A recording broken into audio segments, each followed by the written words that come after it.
रूस के राष्ट्रपति व्लादिमीर पुतिन ने अमेरिका को सीधी और सख्त चेतावनी दी है। पुतिन ने कहा है कि वॉशिंगटन भारत पर प्रतिबंधों और टैरिफ की धौंस जमाने की कोशिश न करे, क्योंकि आप भारत या चीन से इस तरह बात नहीं कर सकते। चीन में शंघाई सहयोग संगठन यानी SCO समिट के बाद मीडिया से बात करते हुए पुतिन ने ट्रंप प्रशासन पर तीखा हमला बोला। उन्होंने आरोप लगाया कि अमेरिका एशिया की 2 सबसे बड़ी ताकतों को कमजोर करने के लिए आर्थिक दबाव का इस्तेमाल एक हथियार के तौर पर कर रहा है। अमेरिकन जो है वो चूज कर रहे हैं कि पुतिन उनका प्रेसिडेंट होना चाहिए, डोनाल्ड ट्रंप नहीं होना चाहिए, और अमेरिका में वो रहना नहीं चाहते। आपको लगेगा यार मैं कोई बहकी हुई बातें बोल रहा हूँ, ऐसा नहीं है। इंटरेस्टिंग, वो बड़ी इंटरेस्टिंग थी। मुझे ऐसे लगता है कि ये इनकी जो पार्टनरशिप है ज्यादा खुल के सामने आएगी, क्योंकि इंडिया को अपने चाहिए लोगों का रोजगार बेहतर करना है।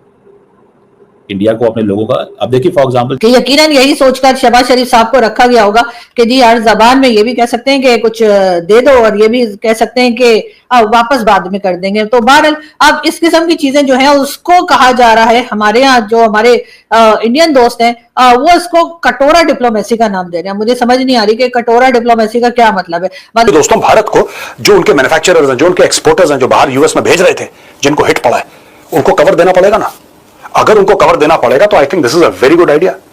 यहां से जो मार्जिन बचे वहां पे आप उनको कवर दीजिए। पुतिन ने कहा कि भारत जैसे देश है जहां अरबों लोग रहते हैं, चीन है जो एक शक्तिशाली अर्थव्यवस्था है। इन देशों के अपने घरेलू राजनीतिक तंत्र और कानून है। जब कोई उनसे कहता है कि हम तुम्हें सजा देंगे, तो सोचना चाहिए कि इन बड़े देशों का नेतृत्व इस पर कैसी प्रतिक्रिया देगा।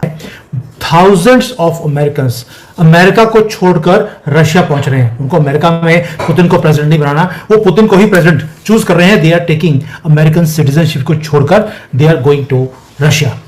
रशिया के साथ तो ऐसे वो हो गया हाल जैसे कि भारतीय भारत को छोड़कर पाकिस्तान की सिटीजनशिप ले ले। पॉसिबल है?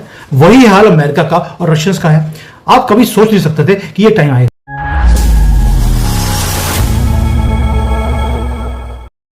एवरी वीक, हर हफ्ते अमेरिका में प्राइसेस अप हो रहे हैं। इस भाई ने टैरिफ तो लगा दिया पूरी दुनिया के ऊपर, लेकिन क्या हुआ कि tariff is an import tax. यानी कि दोस्तों, क्योंकि वो इंपोर्ट टैक्स है तो क्या हुआ, डिमांड एंड सप्लाई में गैप क्रिएट हो गया।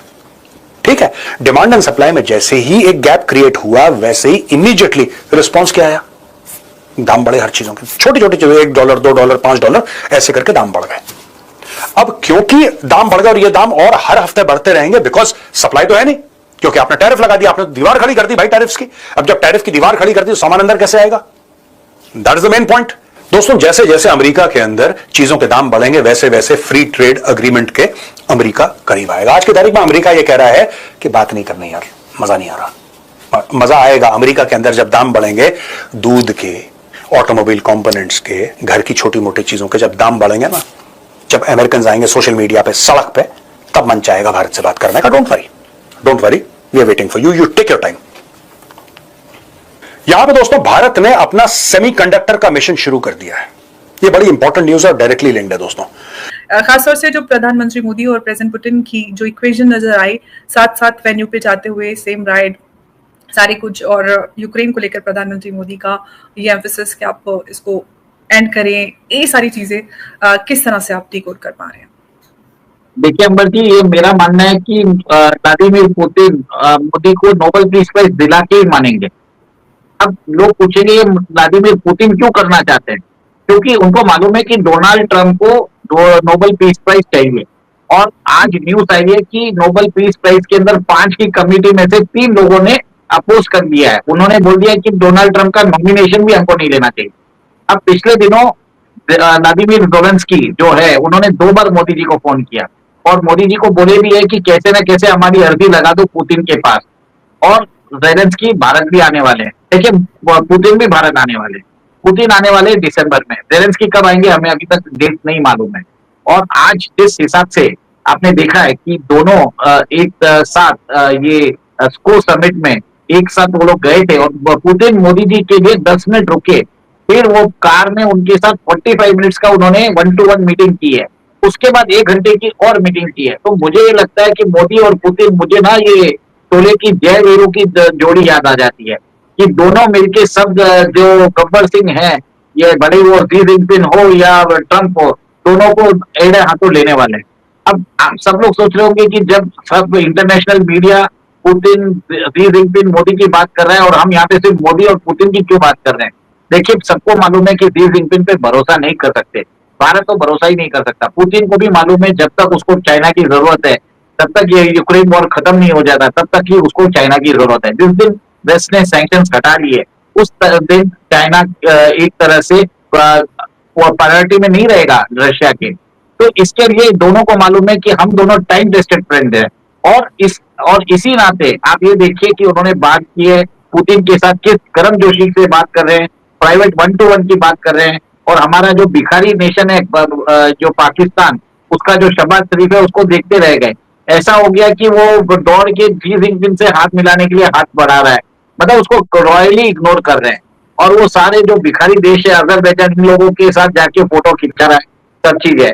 और भारत के प्रधानमंत्री को पुतिन ने एक तरह से ग्रैंड जो बोलते हैं रेस्पेक्ट होता है कि 10 मिनट्स वेट किया। This is very much important, this shows the depth in the relationship. इन दोनों की दोस्ती में कितनी बड़ी एक गहराई है, और वो जो गहराई के साथ विश्वास, ट्रस्ट जो है वो दिखाई दे रहा है। और अब मोदी जी, अब पुतिन भारत भी आने वाले हैं, और मेरा ये मानना है कि कहीं ना कहीं अगर जेलेंस्की को भी उसी समय भारत बुला लिया जाए और मोदी जी अगर वो डील कर दे जो डोनाल्ड ट्रंप नहीं कर पाया, तो सोच लीजिए this will be one of the most bigger diplomatic coup in the history.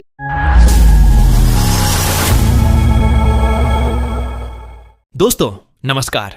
आज की सबसे बड़ी खबर रूस के राष्ट्रपति व्लादिमीर पुतिन के बयान से जुड़ी है, जो चीन में दिए गए उनके हालिया भाषण के दौरान पूरी दुनिया में चर्चा का विषय बन गया है। पुतिन ने अमेरिका पर सीधा निशाना साधते हुए कहा कि आर्थिक दबाव डालकर भारत और चीन जैसे बड़े देशों को झुकाया नहीं जा सकता, क्योंकि यह राष्ट्र सिर्फ आधुनिक अर्थव्यवस्थाएं ही नहीं बल्कि हजारों साल पुरानी सभ्यताओं के प्रतिनिधि हैं, जिन्होंने हमेशा अपनी आजादी और स्वाभिमान के लिए संघर्ष किया है। पुतिन का कहना था कि अमेरिका अक्सर यह कोशिश करता है कि अगर कोई देश उसकी बात नहीं माने तो उस पर प्रतिबंध या टैरिफ लगाकर उसे डराया जाए, लेकिन भारत जैसे देश, जिनकी आबादी अरबों में है और जो सबसे बड़ी लोकतंत्र है, उन पर इस तरह का दबाव डालना संभव नहीं है। अमेरिकी मीडिया और यूरोपीय मीडिया में भी इस बयान को लेकर गहरी चर्चा हो रही है, क्योंकि यह बयान एक ऐसे समय पर आया है जब भारत लगातार अपने राष्ट्रीय हितों के अनुसार फैसले ले रहा है, चाहे वह कच्चे तेल की खरीद हो या अंतरराष्ट्रीय रिश्तों का संतुलन।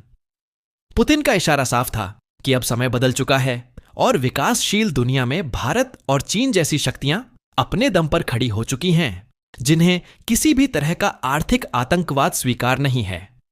भारत की राजनीति में भी इसका असर देखा जा सकता है, क्योंकि विपक्ष अक्सर यह सवाल उठाता है कि क्या भारत अमेरिकी दबाव के आगे झुकता है या अपने राष्ट्रीय हितों को प्राथमिकता देता है। प्रधानमंत्री नरेंद्र मोदी पर भी कई बार यह आरोप लगते रहे हैं कि कहीं वे अंतरराष्ट्रीय दबाव में तो नहीं आ जाते, लेकिन पुतिन का बयान अप्रत्यक्ष रूप से भारत की स्वतंत्र विदेश नीति को मजबूत करता है और यह संकेत देता है कि दुनिया की बड़ी शक्तियां भी मान चुकी हैं कि भारत अब किसी का मोहरा नहीं बल्कि एक निर्णायक शक्ति है। यही कारण है कि जब अमेरिका भारत को यह कहता है कि रूस से तेल मत खरीदो, तो भारत साफ कह देता है कि हमें अपने नागरिकों और अपनी अर्थव्यवस्था के हित में फैसला करना होगा। इस पूरे मामले ने यह स्पष्ट कर दिया है कि अब शक्ति संतुलन बदल रहा है और अमेरिका का एक छित्र वर्चस्व लगातार चुनौती के घेरे में है। इसलिए यह बयान सिर्फ रूस या चीन के मन से नहीं आया, बल्कि यह एक ऐसा संदेश है जो पूरी दुनिया को यह याद दिलाता है कि अब नए शक्ति केंद्र उभर चुके हैं और भारत उनमें सबसे आगे है।